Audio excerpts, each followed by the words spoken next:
नमस्कार friends, problems and value classes में आज आपका फिर से स्वागत है। तो हम बात कर रहे हैं आज के अपने क्लास 10th के सप्तम पाठ नीति श्लोक का, जिसका मैंने ऑलरेडी 2 पार्ट बना चुके हैं।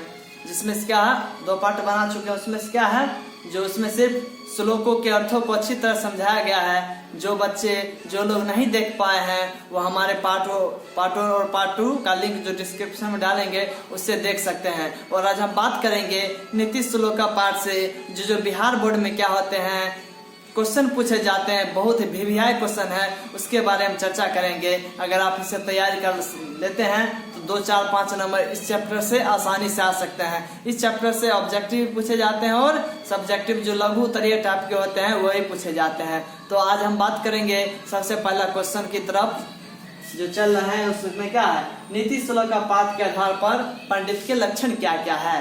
नीति श्लोक का पाठ के आधार पर पंडित के लक्षण क्या क्या है तो जानते हैं। आपको फर्स्ट ही श्लोक पढ़ाए थे, यस्य कीर्तम न विघ्नन्ति शीतम उष्णम भैमरति समृद्धि और समृद्धि बा सवै पंडित उच्यते। अर्थात क्या, जिसके कर्मों में क्या होता है, सर्दी, गर्मी, भय, आनंद, सर्दी, गर्मी, भय, आनंद, समृद्धि और असमृद्धि बाधा नहीं डालता है, उसे क्या कहते हैं, तो पंडित कहते हैं। तो पंडित का लक्षण यहाँ से स्पष्ट हो चुका है, जिसके कर्मों में, जिसके कार्यों में सर्दी, गर्मी, भय, आनंद, रति मतलब आनंद होता है, और समृद्धि और समृद्धि बाधा नहीं डालता है, उसे ही पंडित कहते हैं। तो लिख दीजिएगा, हमारी पाठ्य पुस्तक के आधार पर पंडित का लक्षण इस प्रकार से दिया गया है, जिसके कर्मों में क्या हो, सर्दी, गर्मी, भय, आनंद, समृद्धि और असमृद्धि की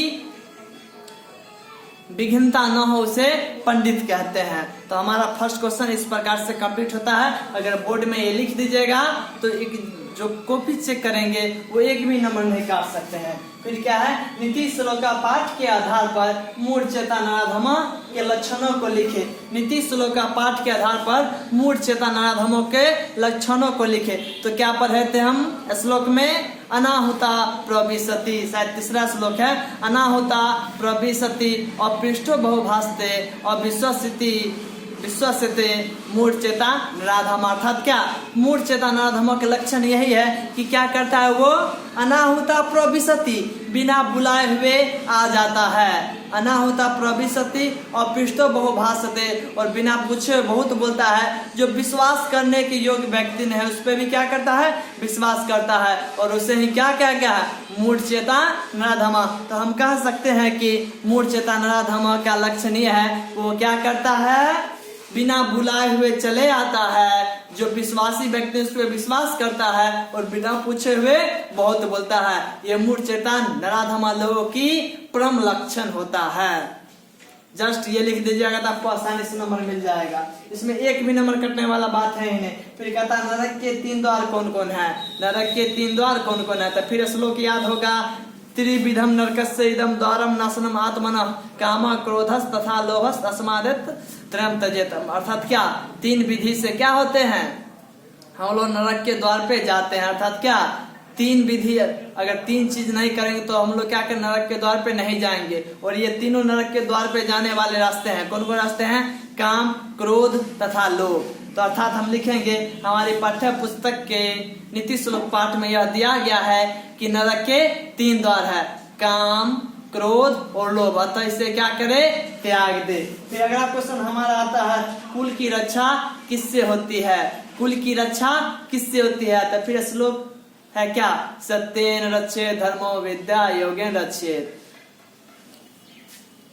मिर्जा रक्षेत रूपम कुलम वृत्तेन रक्षेत। अर्थात क्या, कुलम वृत्तेन रक्षेत। तो कुल की रक्षा किससे होती है, आचरण से होती है। यहाँ पे ये भी क्वेश्चन बन सकता था कि सत्य की रक्षा किससे होती है, तो सत्य की रक्षा धर्म से होती है। रूप की रक्षा किससे होती है, तो रूप की रक्षा मिर्जा से होती है। फिर ये भी क्वेश्चन, विद्या की रक्षा किससे होती है, तो विद्या की रक्षा योग से अर्थात अभ्यास से होती है। हमारा अगला क्वेश्चन है, पंडित किसे कहा गया है, पंडित किसे कहा गया था, आप क्या जानते हैं, तत्वज्ञ सर्वभूतानाम योग्य सर्वकर्मणाम उपाज्ञो मनुष्यानाम नरा पंडित उच्यते, अर्थात क्या, तत्वज्ञ सर्वभूतानाम, जो सभी तत्वों को जानता हो, जो सभी भूतों को जानता हो, तत्व सभी भूतों के सभी तत्व अर्थात क्या, सभी कालों को जानता हो। तत्वज्ञ सर्वभूतानाम योग्य सर्व कर्मणाम, जो सभी कर्मों के योग को जानता हो।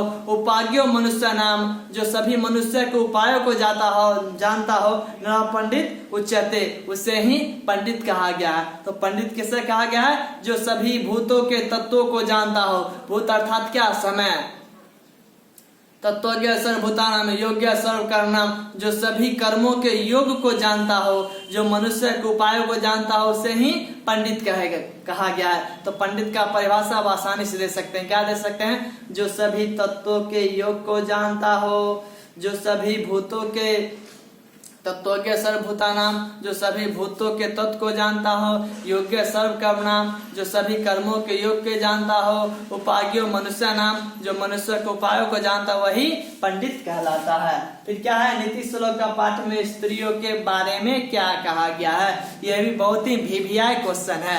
तो नीति श्लोक का पाठ में स्त्रियों के बारे में क्या है, ये आप जानते हैं, क्या है कि हम ये आपको अच्छी तरह से पढ़ा चुके हैं। तो क्या है, इसमें क्या श्लोक था, पूजनीय महाभाग पुण्याश्च गिरि दीप्त्या स्त्रियो श्रियो गृहस्य उक्ता तस्मात् रक्षते, अर्थात क्या, स्त्री के बारे में यही कहा गया है कि स्त्री क्या होती है, घर की लक्ष्मी होती है, वह घर की शोभा होती है। अतः हमें क्या करना चाहिए, उनकी रक्षा करनी चाहिए, उनकी इज्जत करनी चाहिए। तो लिखेंगे हमारी पाठ्य पुस्तक संस्कृत में, जिसका पाठ सप्तम में यह कहा गया है कि पूजनीय महाभागा, हमारी जो स्त्री होती है वह घर की लक्ष्मी होती है और घर की शोभा होती है, इसलिए वह पूजनीय है। इसलिए हम लोगों को क्या करना चाहिए, उनकी रक्षा करनी चाहिए। बस इतना लिख दीजिएगा, आपको अच्छा मार्क्स मिल जाएगा। फिर अगला क्वेश्चन क्या है, अपनी प्रगति चाहने वाले लोगों को क्या करना चाहिए। तो क्या पढ़े थे श्लोक में, खरदोषा पुरुषेण हतवा भूतिमिच्छति, जो लोग क्या चाहते हैं, ऐश्वर्य चाहते हैं, अर्थात क्या, प्रगति चाहते हैं, उन्नति चाहते हैं, उन्हें क्या करना चाहिए, तो उन्हें 6 दोषों को छोड़ देना चाहिए। क्या था, खरदोषा पुरुषेण हतवा भूतिमिच्छति निंद्रा तंद्रा भय क्रोध आलस्यम दीर्घ सूत्रता, अर्थात क्या, जो व्यक्ति अपनी प्रगति चाहते हैं उन्हें नींद को, निंद्रा को, तंद्रा को, भय अर्थात डर को, आलस को, निंद्रा तंद्रा भय क्रोध को, आलस को और दीर्घ सूत्रता को, अर्थात क्या, काम में देरी को आज नहीं तो कल, कल नहीं तो परसों करेंगे, इसे त्याग देनी चाहिए। तो अपनी प्रगति चाहने वाले लोगों को 6 दोषों से दूर हो जाना चाहिए और वे दोष निम्न प्रकार से हैं, निंद्रा तंद्रा भय क्रोध आलस्य और दीर्घ सूत्रता। फिर अगला क्वेश्चन है, 6 प्रकार के दोष कौन कौन है, पठित पाठ के आधार पर बताएं। जस्ट उसी क्वेश्चन से है रिलेटेड। क्या कहता, सिर्फ क्वेश्चन बदला है, आंसर वही होगा। 6 प्रकार के दोष कौन कौन है, तो 6 प्रकार के दोष निंद्रा तंद्रा भय क्रोध आलस्य और दीर्घ सूत्रता है। पठित पाठ के आधार पर वर्णन करे। तो नींद लगने से क्या होगा, हमारी काम में बाधा पड़ेगी, हम सोए रहे काम नहीं कर पाएंगे। तंद्रा में क्या होता है, आदमी मतलब क्या, ये समझ के छोड़ देता कि यह काम हमसे होगा कि नहीं होगा। भय से मतलब अगर कोई व्यक्ति डर के कारण कोई काम शुरू करता है तो वो भी नहीं हो पाता। भय क्रोध, अगर आप क्रोध करेंगे काम के वक्त तो आपका क्या होगा, काम गड़बड़ा सकता है, इसलिए क्रोध भी ना करे। निंद्रा तंद्रा भय क्रोध आलस्य, काम में कभी भी आलस नहीं करना चाहिए कि थोड़ा देर बाद करेंगे, थोड़ा देर पहले करेंगे, सो जाते हैं, ये काम नहीं करना चाहिए। और दीर्घ सूत्रता अर्थात क्या, काम को अधिक समय के लिए टाल देना, अर्थात क्या, आज अभी नहीं करेंगे, अभी करने का मन है, शाम में करेंगे, कल करेंगे, परसों करेंगे। ऐसे करते करते क्या होता है, हमारे टाइम बीतते जाता है और हमें क्या होता है, हमारी अवनति होती है, न कि उन्नति। अर्थात हम लोग उन्नति चाहते हैं तो यह 6 दोषों को त्याग देना होगा। और इससे रिलेटेड क्या होता है, ये भी क्वेश्चन यहाँ पे नहीं लिखे हैं, ये भी क्वेश्चन पूछा जा सकता है कि वो था क्या, दुर्लभ व्यक्ति कौन है, दुर्लभ व्यक्ति कौन है। तो क्या था, सुलभा पुरुषा राजन सततम प्रियवादिना अप्रिपस्य तो पथस्य वक्ता श्रोता च दुर्लभ। पूछा जा सकता है कि वक्ता और श्रोता दुर्लभ कौन है। तो जो व्यक्ति आपकी कल्याण की बातों को चाहते हैं और क्या होता है बहुत ही कड़वे बोलते हैं, वो व्यक्ति हमेशा दुर्लभ होते हैं। आपके सामने में बड़ाई करने वाले, आपके मुंह पे बड़ाई करने वाले मतलब व्यक्ति बहुत मिल जाएंगे, आपको खुश करने वाले बहुत मिल जाएंगे, आपके अपनी बातों से खुश करेंगे। लेकिन जो आपकी भलाई चाहते हैं और भलाई में आपको क्या कहते हैं, कटु वचन कह देते हैं, वो व्यक्ति क्या होते हैं, बहुत ही दुर्लभ होते हैं। फिर ये भी पूछा जा सकता है कि विनय आकृति किससे हरी जाती है। तो आकृति क्या है, विनय से हरी जाती है। फिर क्षमा से क्या होता है, क्षमा से क्रोध शांत होता है, क्रोधम क्षमा आचारो। और फिर यह भी पूछा जा सकता है कि नीति श्लोक पाठ के क्या करे, कि नियत श्लोकों को लिखे, स्पष्ट रूप से लिखे। तो आप लोग क्या कर लीजिएगा, 10 श्लोक है, अगर 10 का 10 याद करें तो बहुत अच्छा है, नहीं तो 5 6 3 4 5 जरूर याद कर लीजिएगा। अगर वीडियो आप लोग को अच्छी लगे तो लाइक एवं सब्सक्राइब जरूर करें, कमेंट करके बताएं कि इसमें क्या कमी रह गई है और क्या हम इसमें और जोड़े। और साथ में आप लोग को जो समझ में ना आए वो कमेंट बनाएं और कमेंट बॉक्स में लिखे। और जो जो चीज की जरूरत हो हमसे कि नहीं हमें ये चैप्टर का पे विशेष फोकस कीजिए, एक और क्या कीजिए, पार्ट बनाइए, तो अगर आप लोग कमेंट करेंगे तो हम क्या करेंगे, उसका एक और पार्ट बनाएंगे।